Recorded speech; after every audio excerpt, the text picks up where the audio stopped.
Olá, galera, boa noite, professor Gustavo. Começamos aí, boa noite, fazer esse momento aí de transmissão para a galera. Boa noite, galera. Esperar um pouquinho. Gustavo, muito obrigada, né? Gustavo, se apresenta para a gente. Gustavo, que é professor de Geografia. Oi, Dani, obrigado aí. Boa noite a todos, né? Obrigado pela oportunidade de estar aqui conversando com vocês essa noite. Sou professor de Geografia, né? Atuando agora, né, em duas redes municipais, tanto de Saquarema como de São Gonçalo, e na Escola Fórum Cultural aqui em Niterói. Gustavo, que tem sempre umas tiradas maravilhosas e que a gente gosta muito, né, Gustavo? Então, hoje a gente vai trabalhar um pouquinho. Eu sou apaixonada pelo seu trabalho com os alunos, enfim. Hoje nós vamos trabalhar Vidas Secas. Galera, Vidas Secas de Graciliano Ramos. É da década de 30 e a gente tem uma questão muito interessante, né, que a UERJ colocou esse tema. E justamente em relação, né, aos fabianos da vida. E quantos brasileiros não são fabianos? Mas vamos lá. Então, Vidas Secas é um livro que traz uma realidade da década de 30, um Brasil até então desconhecido, que Graciliano Ramos ele nos apresenta, de uma geração aí que estava buscando, justamente no modernismo, trabalhar as questões sociais. Ele traz, assim, o título Vidas Secas. Mas se a gente pegar toda a leitura do texto, ele é um texto seco. Ele é um texto com as palavras muito enxutas, né? São palavras que não é um texto com muitas orações subordinadas, são orações diretas, justamente para demonstrar essa questão das vidas secas. Então, a gente tem aí algumas questões de temas muito pertinentes, além da questão da seca, a gente tem a questão da fome, a gente tem a questão da moradia, a gente tem a questão dos desejos, dos quereres desses personagens, a gente tem a questão muito forte da figura de sim, a Vitória, uma mulher muito forte diante daquilo tudo, a gente tem a morte da baleia, a gente tem internamente a questão da crise hídrica, que naquela região é algo até normal. Hoje a gente vive uma crise hídrica de uma forma geral, mas eu vou deixar você falar um pouquinho. Vamos lá, Gustavo. Boa noite, vê se está melhor agora, que eu fechei a porta aqui. Tá melhor. Então, foi muito bom ter participado, assim, quando você me chamou para dar essa releitura, né, em Vidas Secas, que nós, assim, por exemplo, eu fui dar uma lida, né, interpretar um pouco né, do livro quando eu era adolescente, e agora como geógrafo, assim, foi uma potência muito grande, assim. E o livro ele é muito rico e vai retratar diversos temas que são até mesmo muito atuais, né? Então, a gente retrata de um Brasil que há uma desigualdade social ainda gigante e que, assim, com as mudanças climáticas, há uma possibilidade de aumentar, né, essa questão da migração de vidas secas, né, de outras vidas sendo impactadas no século XXI devido a um problema natural, né, ambiental, que vai sendo potencializado pelas ações humanas, né? E assim a desertificação, a desertização já começa a acontecer muito assim intenso no Nordeste. Depois, se tiver um tempinho, eu até coloquei uma imagem, né, para os alunos verem. Sim, tá aqui. É só você falar que a gente compartilha. A gente compartilha. Tá. Então, assim, são muitos temas, né, para geografia. Assim, eu fiquei muito apaixonado, lendo um pouco também da história do Fabiano, de falar, né, sou homem, não, sou um bicho, né, e é uma coisa que toca todos, né, e desde o primeiro capítulo até o último, né, aquele mudanças, né, essas migrações e que mostra como o povo brasileiro teve que, né, ao mesmo tempo, desde sempre, lutando pela sua sobrevivência, né, num país extremamente desigual. Eu fiz um. Gustavo, só te interromper um pouquinho, que você falou aí dessa questão, você é um bicho fabiano, né? E é justamente, ele vai... olhou em torno com receio de fora os meninos, alguém tivesse percebido a frase, né, corrigiu murmurando. Ele próprio para ele mesmo, né, você é um bicho, Fabiano. Isto para ele era motivo de orgulho. Sim, senhor, um bicho, capaz de vencer as dificuldades. Chegaram naquela situação medonha e ali estava, forte, até gordo, fumando o seu cigarro de palha. Um bicho, Fabiano. E ele era um bicho, e depois, logo a seguinte, ele continua escrevendo, Fabiano recebe a Cari, né, a cachorra-baleia ao salto, veio lamber-lhe as mãos grossas e cabeludas. Fabiano recebeu a carícia, enterneceu-se. Você é um bicho, baleia. Então, essa linha, né, dessa brincadeira é muito próxima entre o bicho humano e o bicho animal irracional, na relação de que eles estavam ali vivendo aquela situação, uma situação de que para ele teria que aceitar tudo como a baleia aceitava por ser um animal irracional, né? Isso é muito forte, né, nessa parte do livro aí, e fica reflexivo, né? Muita coisa, e dá para, assim, extrapola, assim, a leitura, aí eu vou pela paisagem, né, pela parte do geógrafo, né, então, assim, vai mergulhando nessa paisagem, e até o mesmo que o Graciano, acho que não queria retratar como assim, ele retrata de uma situação muito precária, seca, né, seca como a paisagem, como o clima e as relações humanas, né, que eles passam. As falas, relações humanas com os filhos, né? Ele não tem uma relação de afeto, ele não tem uma relação de afeto nem com a Vitória, né? E ela, às vezes, ele não mostra em nenhum momento que ele tem um sonho de algo, é muito focado nesse Fabiano, que é analfabeto, esse Fabiano que não sabe contar e que o soldado amarelo se faz em cima disso, né? Então ele não sabe se expressar, ele não sabe se defender, a linguagem é seca, tudo é seco, e ele não possui uma relação maior de humanização. Isso é muito claro no livro, não há uma humanização. E assim, a Vitória, pelo contrário, né? Ela tem um sonho de ter uma cama confortável, ela tem um sonho, ela sabe contar um pouco, então ela tem um certo diferencial ali nele, ela consegue falar um pouco, né? Mas assim, é sempre abafada também, que o Fabiano acaba sendo o principal. E eu não sei, não, Gustavo, eu acredito que ele queria sim. Graciliano queria chocar a sociedade da época e mostrar, olha, o Brasil não é essa alegria toda, a gente tem uma realidade, né? Porque nessa geração a gente tem Raquel de Queiroz com 15, que é outro livro assim extremamente forte. A gente tem a questão das pinturas, né? De Portinari, não é isso? Retirante, que a gente conversou ontem, e que traz também toda essa questão dessa secura, dessa mazela, desse êxito, desse povo fugindo da seca. Mas manda ver aí com essa parte do geógrafo. Sim. Deixa eu abrir aqui para mostrar a vocês. Deixa eu compartilhar a tela rapidinho. Aí eu começo com o Portinari, né? Como você já tinha falado, né? Então, essa imagem da seca, né? Da desnutrição. E é muito legal que ele coloca, né? Assim, fugindo, né, da seca, a miséria, a fome, da exploração, né, da opressão latifundiária da época, que é uma opressão latifundiária que existe até os dias de hoje, né? Então, assim, a gente tem o Nordeste desde da nossa colonização e aí depois com o coronelismo. Então, você tem ali uma concessão fundiária que agrava, potencializa essa situação de seca, né?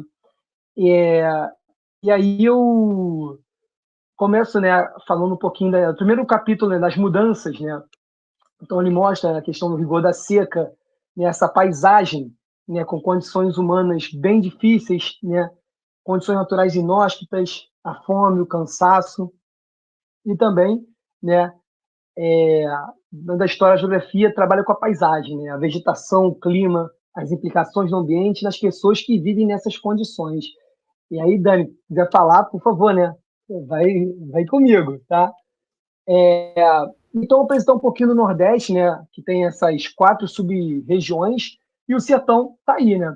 Essas 4 sub-regiões, elas são divididas pelas questões climatobotânicas, né? Então, você tem vegetações diferentes, climas diferentes, né? Então, focalizando uma paisagem totalmente diferente, por isso que faz o Nordeste ser essa potência, né, rica, essa riqueza de biodiversidade também, de culturas, né?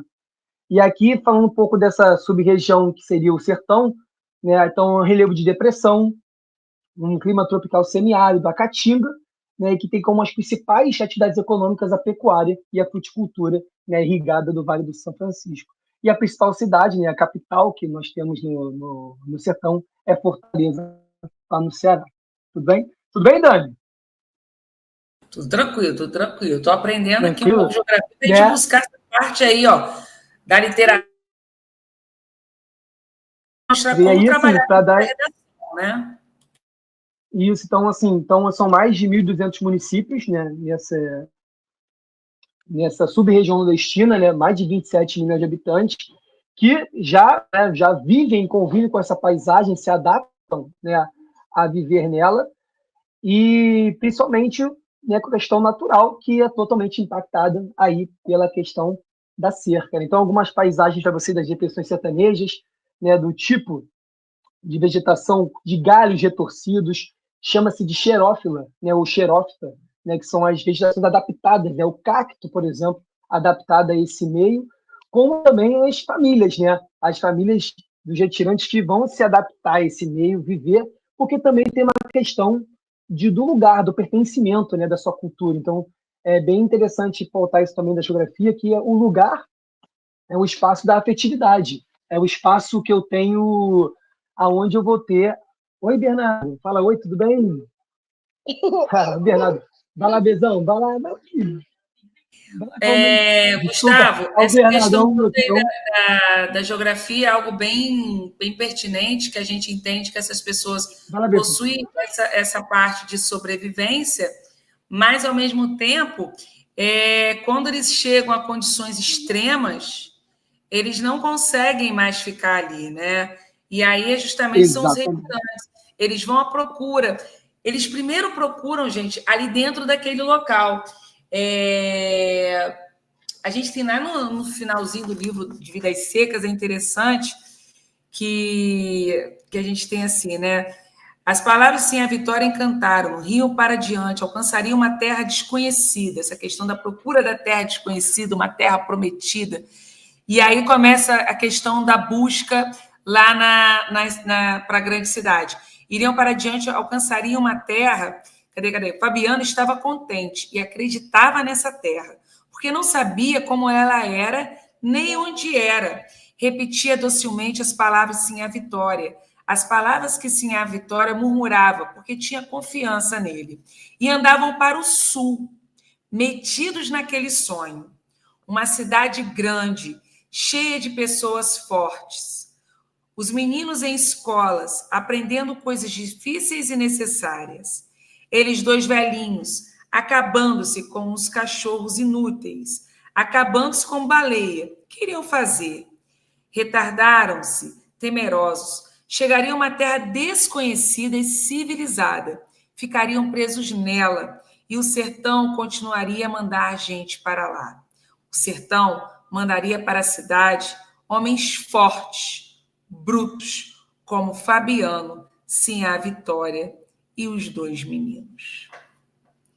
Então, essa ideia de sonho que iriam conseguir uma vida melhor na cidade. E aí, se a gente pega uma relação que a gente leu aí, né, com Carolina Maria de Jesus, em Quarto Despejo, e que fala também um pouco da chegada dos nordestinos às comunidades, a formação dessas comunidades, tem toda essa relação de procura por uma terra prometida, como está escrito aqui no livro, cheia de pessoas fortes, né? E pessoas que estão buscando algo a mais para que tenha felicidade. Porque o sertão continuaria a mandar gente para lá, porque as pessoas estavam à procura de algo melhor.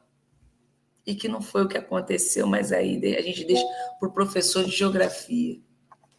E essa, eu até peguei essa passagem, Dani, que você falou no final, porque é o final e que continua, né? E até assim, os dias de hoje, óbvio, né, com as menores proporções, mas logo depois da década de 30, nós tínhamos ondas migratórias muito maiores, né? Então, assim, parece que o Graciliano ele fez uma previsão, assim, né? Já tinha aquilo que, óbvio, com a propulsão da telecomunicação, rádio, né? Os meios de comunicação chegando, né? Que demorava muito para chegar nessas áreas devido à questão, né, do acesso, e a gente está falando de uma área que com uma grande quantidade de fome, de miséria, né? Então, quando chegou esses meios de comunicação, e aí você teve ondas da década de 50, 70, que foram muito grandes, né? E colocando o Nordeste como essa região de perdas, né? Essa região de perdas, porque muitos habitantes acabaram saindo, tendo que, né, migrar. De perdas, mas que mandava também um esforço, porque afinal de contas eles tinham sobrevivido à seca, de não terem água, não terem comida, né? E muitas vezes aí buscando um caminho, quando a gente pega lá o quadro que você colocou dos retirantes, a gente tem ali a magreza extrema, mas a gente também tem os urubus anunciando as mortes, enfim, era uma questão de sobrevivência, né? Então, eles acham que chegando ao sul, como é colocado, eles vão encontrar pessoas fortes, porque eles são bichos. E, na verdade, quem transforma isso em fortes são eles. Exato. Até pensei, né, depois, até utilizar, tem uma música de um rapper chamado Rapadura, do Nordeste. Ele vem, né, é muito estranho, assim, as pessoas, no Nordeste tem esse tipo de música de rapper, né, porque é mais outros tipos de músicas, né, tipo, né, o forró, entre outros, e ele traz essa pegada do rapper, né, de São Paulo, e ele vem retratando, falando exatamente isso. Foram as nossas mãos que construíram, né, essa cidade de concreto, né? Esse concreto que tem em São Paulo, Rio de Janeiro, é desses homens fortes que vieram, né? E é toda a relação que nós temos hoje com a urbanização, né? Claro, o quarto de despejo, como você citou, super, assim, perfeitamente, porque a maioria das pessoas que migraram do Nordeste para o Brasil ocuparam as vertentes dos morros aqui do Rio de Janeiro, claramente. Então, nós temos essa ocupação urbana, essa macrocefalia urbana da década de 50 e 70, devido também a essa grande onda de imigração aqui para o Sudeste. No livro, o Graciliano Ramos ele fala de seu Tomás, que é uma pessoa que tem condições financeiras, né, dono de uma fazenda, mas ele ali, quando começa a chegar a crise econômica que está relacionada à falta de água, seu Tomás fugira também com a seca. A balandeira estava parada e ele, Fabiano, era como a bolandeira. Não sabia por quê, mas era uma, duas, três, havia mais de 5 estrelas no céu. A luz estava cercada de um halo cor de leite. Ia chover, mas só que não choveu nada, né? E aí a gente tem uma outra questão que eu vou fazer uma pergunta, não sei se você vai falar sobre isso, mas eu vou aqui já buscar um pouquinho, Gustavo. Mas o Nordeste, né, assim, ele não trata aqui dessa questão no livro, mas é uma curiosidade minha. Mas a gente não tem o Rio São Francisco. E esse é o Velho Chico, né? O Velho Chico, ele é o rio, né, da resistência, né? Um rio que ele sobe o Brasil, né? Ele vai desde da Serra da Canastra, ali em Minas Gerais, do Planalto, né, das Minas Gerais, Serra da Canastra, e acaba escoando em direção ao norte, né? Subindo o Brasil e proporcionando vida, né, para essa região tão árida. Então, assim, ele é praticamente cultuado, né? O Rio São Francisco é o Velho Chico, né? A sua importância é gigantesca, né? Tão grande que hoje as suas águas, inclusive, são transportadas por canais, por bombeamento, para atingir outros rios, né? Chamados rios intermitentes, né? Rios que estão secos e quando tem chuva fica com rio, né? Fica com água. Sem chuva eles secam.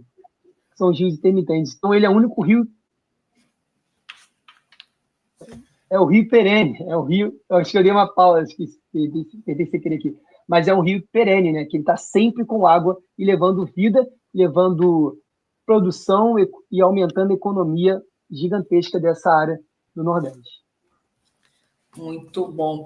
E a gente tem ainda uma outra questão ali que talvez continue, né? Que naquela época tinha muita questão do coronelismo, né? A gente tem a questão do soldado amarelo aí, que é colocado o tempo inteiro como uma figura de imposição, de poder, mas o próprio Fabiano, ele fala assim que o soldado amarelo é um desgraçado, que ele, pelo menos, né, no caso ele, Fabiano, ele tinha mulher, ele tinha filhos e ele tinha cachorra, né? Isso é muito, muito bacana. Bom, e aí o que mais a gente tem aí? Os slides, Gustavo, para a gente não mostrar... Claro. Então, eu fiz um panorama, né, dessa questão do Planalto, né? Por que não chove, né? Assim, tratando de um Brasil, um país que tem uma das maiores porcentagens de água do planeta, né? Mais de 12% da água, né, que temos aí está aqui no nosso território e, lógico, né, tem essa desigualdade, né? Lógico, na região norte, né, com a riqueza de água, e o nordeste com essa região semiárida aí com problemas de estresse hídrico, né? A questão hídrica, a crise hídrica, que hoje, né, começa a afetar outras regiões, como você muito bem comentou. E aqui eu coloquei um pouco, né, de como aí só esse panorama em relação ao natural, assim, da natureza, em relação à questão climática, que nós temos a Borborema, nós temos uma região nós temos uma área de alta pressão aqui nessa região, como se fosse ventos, né, que chegam de altitudes, né, de grandes altitudes, e acaba descendo nessa região exatamente aí e espalhando essas nuvens, né, não deixando o surgimento de nuvens carregadas, né? As nuvens passam e aí as nuvens que vêm do oceano úmidas, elas param, né, aqui formando a chuva chamada orográfica, chuva de relevo, e passam secas aqui na região do clima semiárido. E também essa questão da alta pressão que nós temos na região do sertão, que aí naturalmente torna essa área com falta, né, sem chuva, eu não consigo ter, né, acesso à água, né, como nós temos aqui, devido às nossas bacias hidrográficas receberem um grande volume de água durante todo o ano. Só mostrando a vocês um pouco aí em relação a esse movimento de alta e baixa pressão, como ocorrem as chuvas, né, nessa região, principalmente ali no início do ano, né, óbvio que passamos por um período de El Niño, então o El Niño vai interferir também nas condições climáticas na região Nordeste, e aí nós temos os condicionamentos naturais, né, para que nessa região ocorra um estresse hídrico, uma crise hídrica e a falta de chuva. E agora, recentemente, né, 2024, né, o CEMADEM, o INPE, que é o Instituto Nacional de Pesquisas Espaciais, né, o Centro de Monitoramento de Desastres Ambientais, lança que o Brasil hoje já tem uma área árida, né, uma área de deserto, né? Então, nós temos a região de Petrolina, 5 municípios em volta ali da Bahia e do estado de Pernambuco também, do tamanho mais ou menos do Distrito Federal, que já tem uma situação de aridez como se fosse um deserto, né? Então, um processo de desertificação ocorrendo que só tende com as mudanças climáticas a aumentar. E aí, né, Dani, outras pessoas vão acabar, né, principalmente os mais vulneráveis, os mais pobres, tendo que fazer, né, o que a família de Fabiano fez, né, nesse clássico livro lá na década de 30, né, continuando. E aí a gente vai ter aí também um racismo ambiental, que é um outro tema que a gente trabalha depois em relação. Então, a gente hoje pode pensar que quando Graciliano, né, na década de 30, escreveu aqui Cães Portinários Retirantes e tal, isso vai voltar com muita força agora, não só pelas condições naturais, que já eram naturais daquela região, e que agora estão intensificadas e aumentando cada vez mais. Ou seja, mais famílias de fabianos surgirão, buscando como está escrito aqui no final, calma aí, deixa eu falar, que eu gostei da citação, né? Uma cidade grande, cheia de pessoas fortes. Só que as cidades grandes também vão sofrer com a questão da seca, né?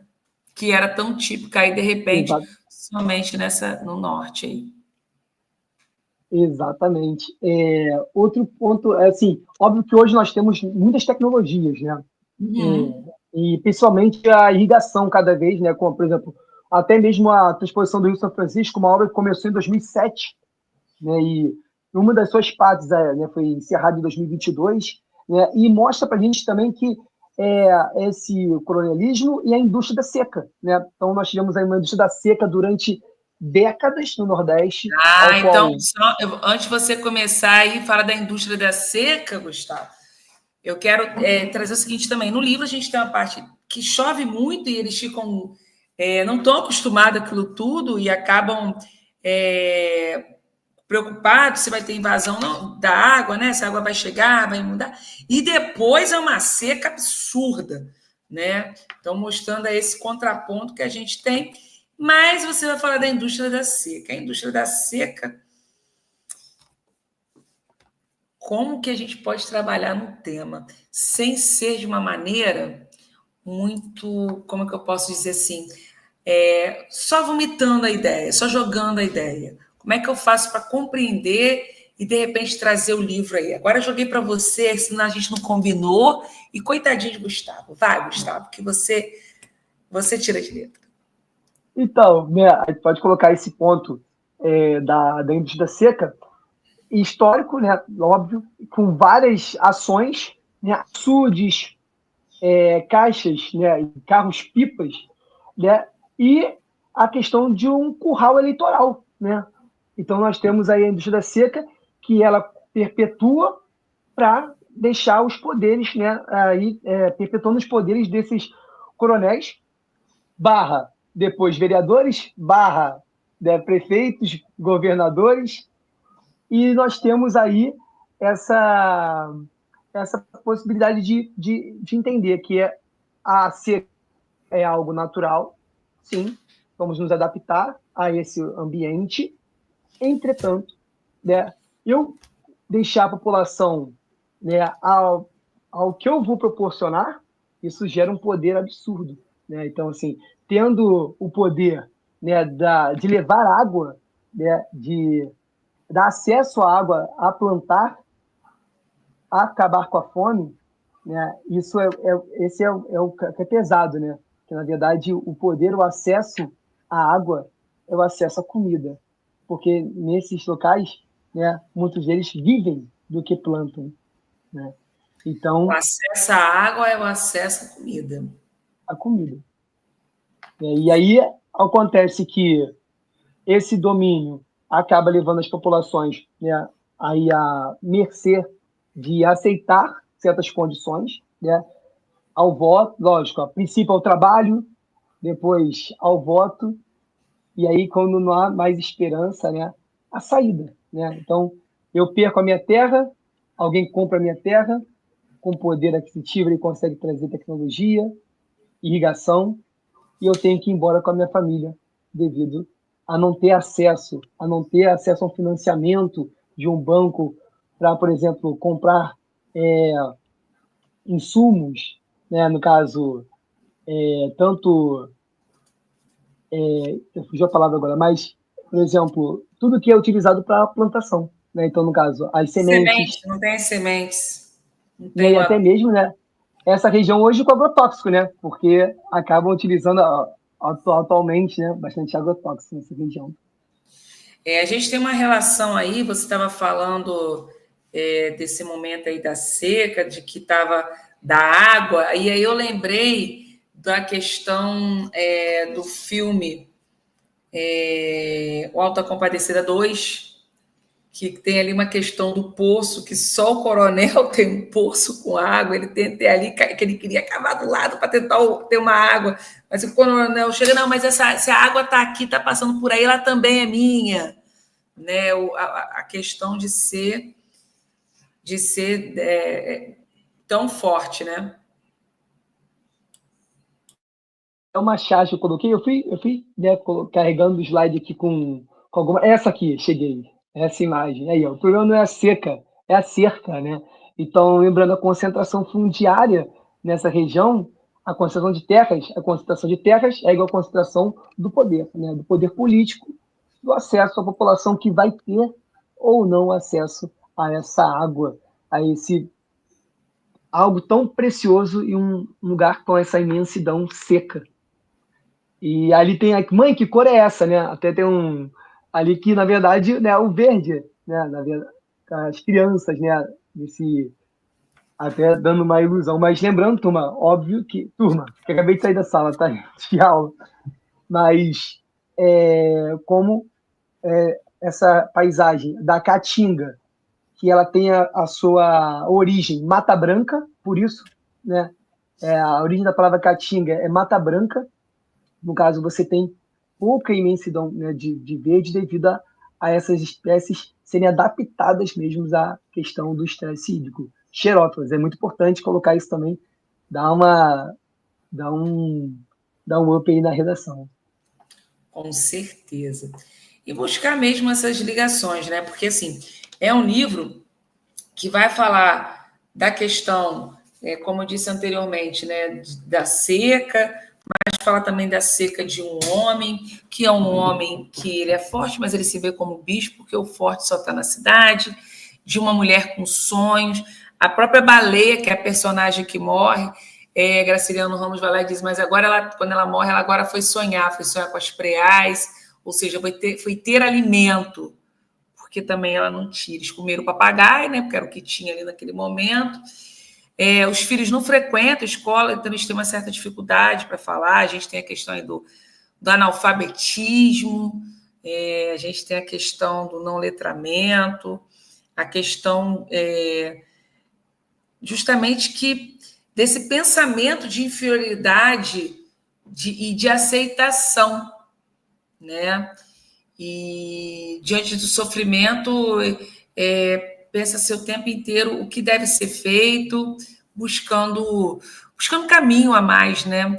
Eu costumo dizer que Vidas Secas, ela mostra a gente que, apesar de todas as dificuldades, eles ficam unidos, a família se une em torno de que pode não haver carinho em relação, né, do pai não conseguir, porque como há uma secura de vida, uma secura de todas as maneiras, o Fabiano ele não tem essa relação, mas ao mesmo tempo ele tem um cuidado com a família, ele busca, tanto que ele vai até o final do livro termina com eles se retirando daquela região e buscando algo melhor, né?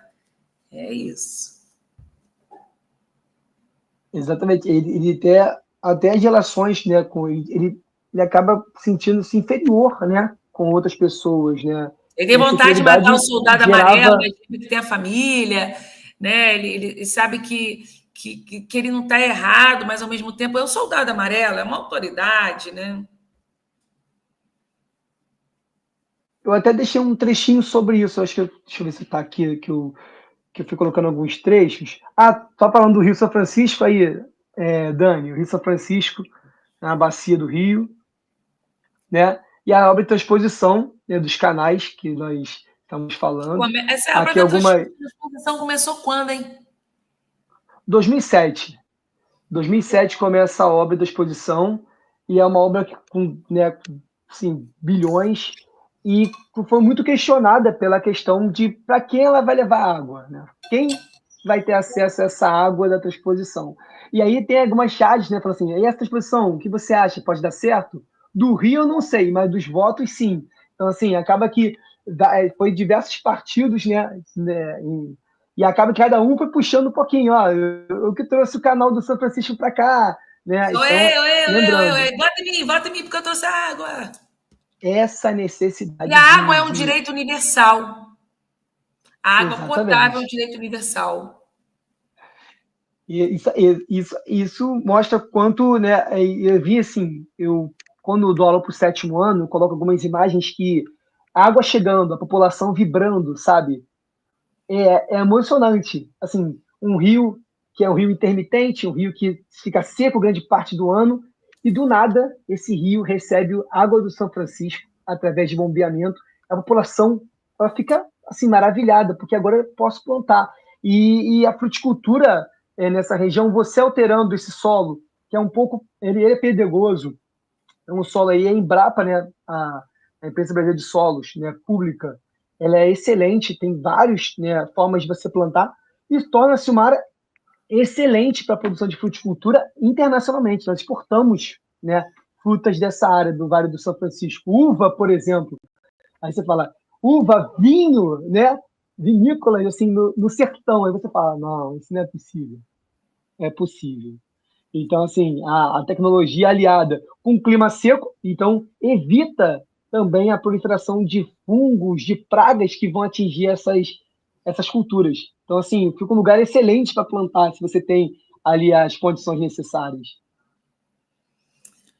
Eu acho muito interessante a gente pensar dessa forma em relação a que, se é um bem universal, todos deveriam ter acesso, independente de você estar no sertão ou não.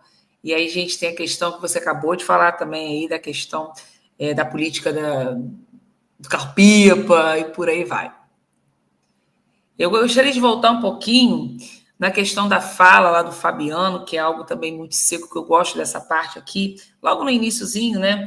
Que quando ele diz que você é um bicho, baleia, e depois ele faz uma reflexão que faz uma analogia até a ele próprio, né? Vivia longe dos homens, só se dava bem com animais. Essa é a descrição que o livro traz em relação ao Fabiano, pode dizer, né? Você é um bicho, baleia. Então, vivia longe dos homens, só se dava bem com animais. Os seus pés duros quebravam espinhos e não sentia a quentura da terra.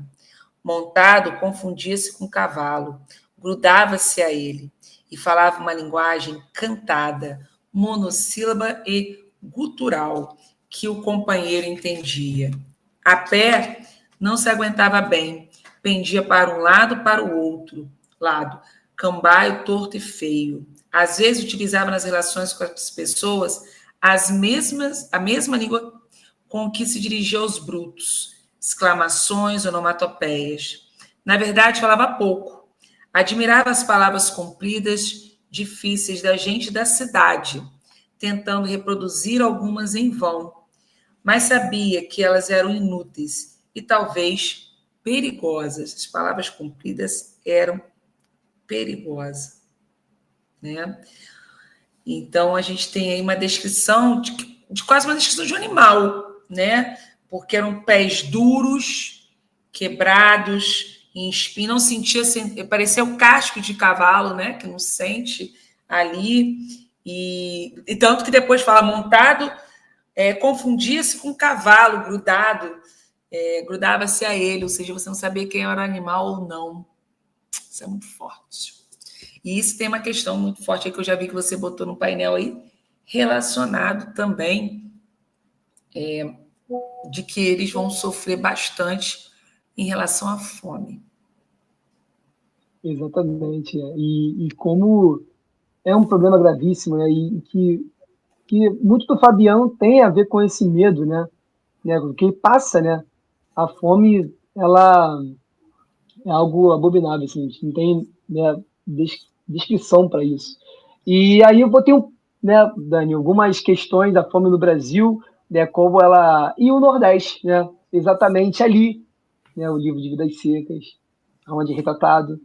Nós estamos falando de 2023, 2023 e 2024, esse gráfico, que é a região onde tem mais aí, ó, 3,4 milhões, né, assim, de pessoas, né, que passam por uma insegurança alimentar, né, nesse período.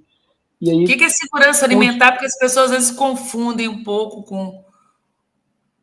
A insegurança alimentar é quando você, talvez você não consiga, você não tem a alimentação diária dos nutrientes que você precisa, né? Então, assim, por exemplo, ela não consegue, não tem os nutrientes necessários por dia, né, para poder o seu organismo sobreviver, né? Então, há essa insegurança alimentar. Às vezes tem comida, às vezes não Tem tem, comida que é só né? macarrão, às vezes só come macarrão. Já vi Exatamente. E já os experimentei nutrientes, isso com um aluno, tá? Que ele só comia macarrão dia de manhã em sala de aula. E aí eu dava aula na EJA e eu fui descobrir que ele só comia macarrão.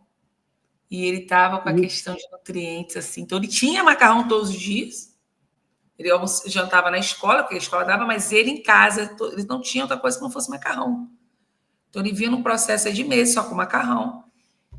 E Isso é uma insegurança alimentar. Ele tem a comida, mas não tem o nutriente.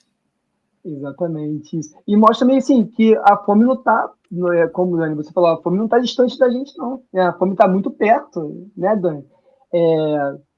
Até A gente que peço dá aula licença, né, nessas Dani? escolas sabemos, né, Gustavo? Já vimos muita coisa. Exatamente. Eu fiquei até uma vez chegando na escola pública, né? Já conheci a Dani de outras redes, na rede particular, e aí a Dani ela me apresentou a escola e naquele momento alguns alunos que passavam na cidade, né, Dani?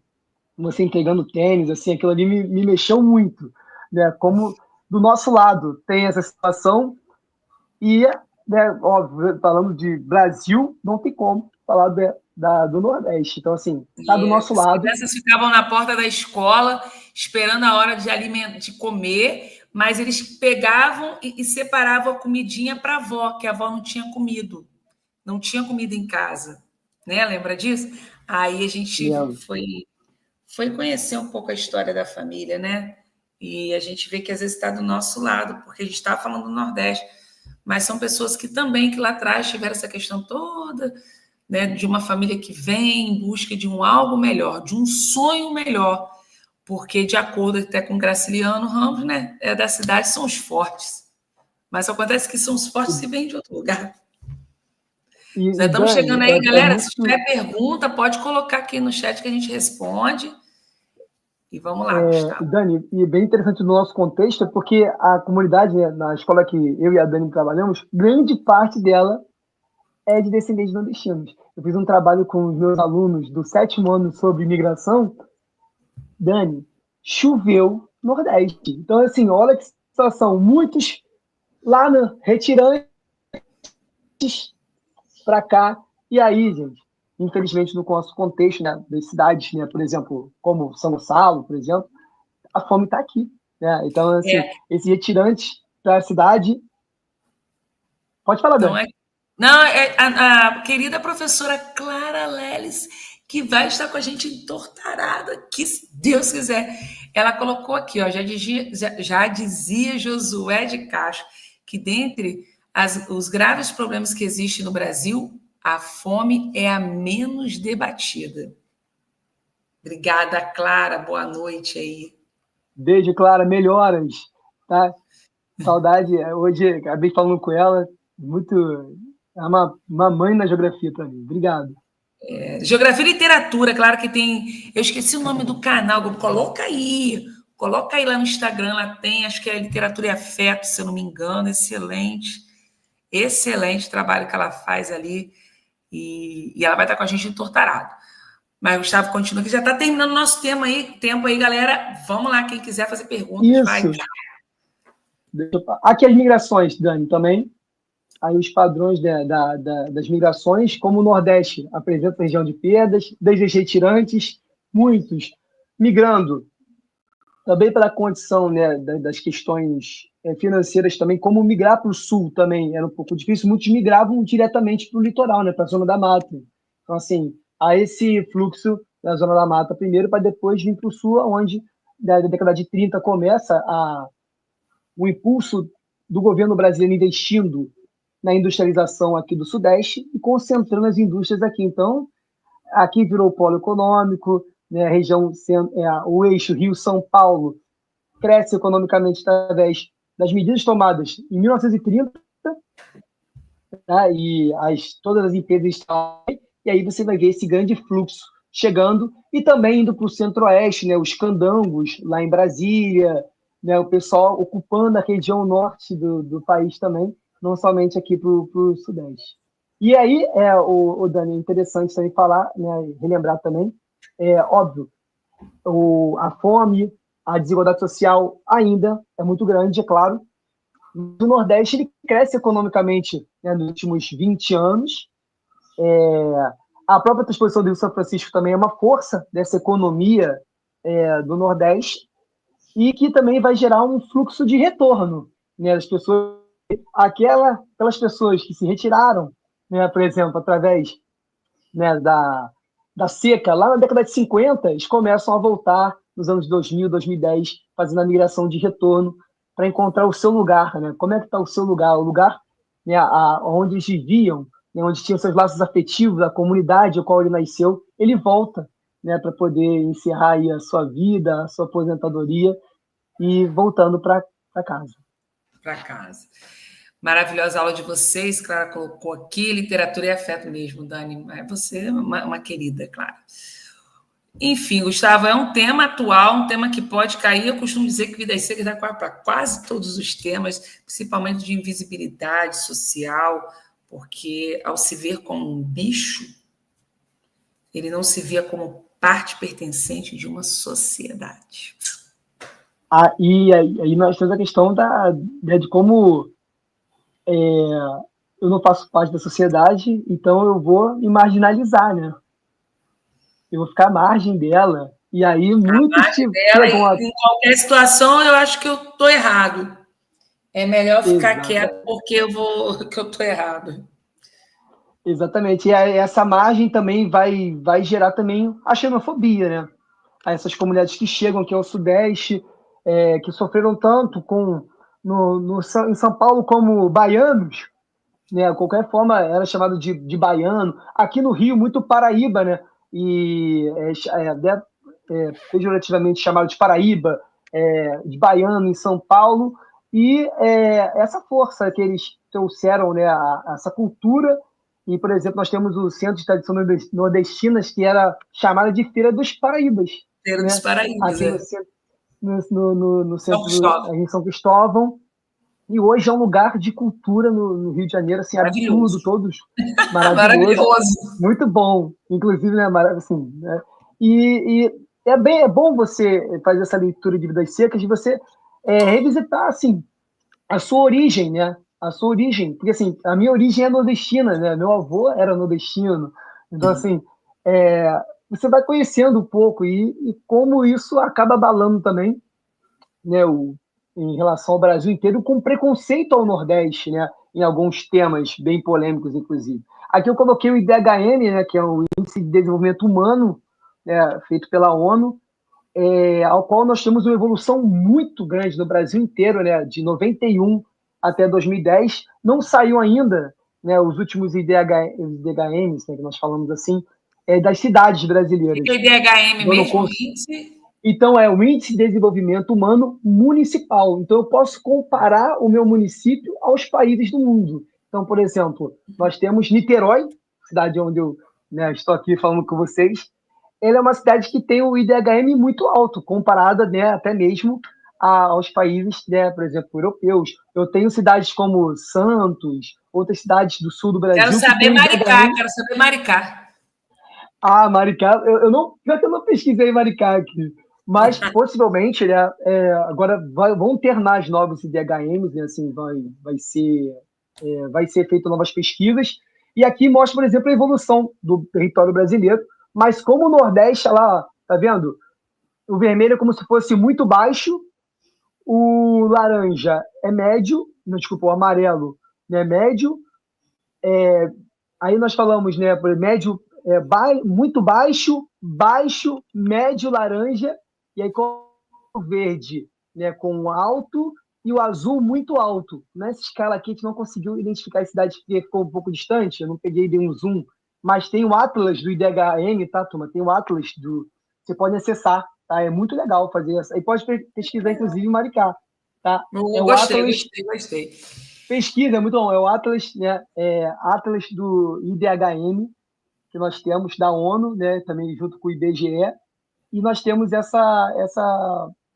panorama, né? Inclusive, aqui nós conseguimos ver no Nordeste, né? Esse misto, né? De baixo, muito baixo e médio. Ao contrário do Sul, como vocês podem perceber aqui, ó, já com alto, que seria o IDH do Brasil hoje, né? Em relação ao mundo, o Brasil tem o IDH considerado alto, não muito alto, né? E nós temos aí essa ligada à desigualdade social, né? Essa parte, agora como o Brasil, são Brasis, como o Milton Santos falava, né? São os Brasis, né? Temos Brasis diferentes. Certo. Bom, a gente e um deles é de Graciliano. A IDH de Maricá é 0,77, um dos mais altos do Rio. A Les, que eu não sei quem acabou de mostrar aqui para mim. Matheus Pacheco está mandando aí para Clara Leles né? Matheus Pacheco, queridão, que está aqui, Pacheco. Gustavo, vamos nos aproximando do final, porque senão, né, a gente fica aqui, eu tenho que voltar para Maricá também. Mas vamos lá. Não, eu coloquei esse trecho, né? Comparando seus tipos de cidade, Fabiano reconhecia-se inferior. Por isso desconfiava que os outros mangavam dele. Fazia-se carracudo e evitava conversas. Só lhe falavam com o fim de tirar-lhe alguma coisa, né? Então, essa cidade em relação... Né? Oi, fechou o áudio aí. Fechou o áudio. Isso, deixa eu só passar um pouquinho. E aí, né, exatamente, eu acho que foi o que final você colocou, né, a narrativa, né, de Vidas Secas termina com a família novamente em trânsito, com essa viagem surgem novas esperanças, né, assim, como essa mudança, né, a migração era algo forçado, né, para essas famílias devido às condições que viviam lá no sertão nordestino e que vivem, turma, até hoje, né, que vivem até hoje, e que, infelizmente, com as mudanças climáticas, cada vez mais novas famílias, né, vão acabar tendo que migrar do seu lugar, do lugar da sua origem, da sua família, da sua afetividade, para outros. De maneira muito forte, né? É a análise de uma expectativa geográfica e social para ajudar vocês a escreverem de uma maneira mais ampla de como colocar isso, porque os temas do Enem são atuais. Gustavo, meu querido, galera de casa, a gente está se aproximando ao final. Tem mais algum slide? Acho que termina aqui, né, Gustavo? Muitos detalhes importantes. Termina. Gustavo, mas sempre lembrando que o Graciliano Ramos, ele traz um Brasil muito real, assim como Raquel de Queiroz, e que era um tipo de literatura da década de 30, em que vem de uma literatura muito voltada para mostrar como essas pessoas viviam de fato, trazer um pouco do Nordeste até então esquecido, o Nordeste que não era falado, até porque a gente falar de miserabilidade e trazer essas invisibilidades era algo que não vendia, né? Mas Graciliano Ramos ele estava preocupado mesmo em escancarar o que não era passado, né? Que não era mostrado, porque até porque não tinha TV, gente, não tinha internet, não tinha nada disso. Qual era a maneira de você chegar a todos? Era por meio dos livros ou dos jornais. Então, por meio dos livros, ele busca, nas palavras, trazer essa secura do personagem, a secura do ambiente, a secura, de uma maneira geral, de pessoas que, apesar daquilo tudo, existe só algo que vai mostrar o a mais, que é o sonho. O sonho, de repente, da assim, a Vitória de ter uma cama para dormir. Ela não quer nada, ela só quer uma cama para poder dormir, né? Galera, tem que assinar a lista de presença que a Cláudia pediu dos nossos alunos, certo? Agradecer imensamente, Gustavo. As tirinhas ajudaram bastante, entender. E, Gustavo, agradecer imensamente por estarmos aqui. Sei que você estava trabalhando até agora. A gente sempre marca quinta-feira, porque já fica assim, na cabeça dos alunos que é quinta-feira que nós vamos ter algo a mais. Nosso clube de leitura, então, desse mês foi sobre Vidas Secas. Próximo clube de leitura é Torturado, que já é mais atual, mas também traz algumas questões bem reflexivas em relação a essa invisibilidade. Professor Gustavo, muito, muito obrigado. Galera de casa, muito obrigado por estar com a gente. Obrigado, Dani. Obrigado pela oportunidade de estar com vocês aí, compartilhando essa história que, assim, reflete, vai repetir nossas vidas, né, com certeza, na vida de cada família, né, que você vai na sua origem, tem Nordeste, se não tem Nordeste, você curte a água do Nordeste, então isso é muito importante. E muito obrigado pela oportunidade. Tá? Eu que agradeço. Obrigadão. Muito obrigado, gente. Um beijo, beijo, beijo. Tchau, tchau. Valeu, galera.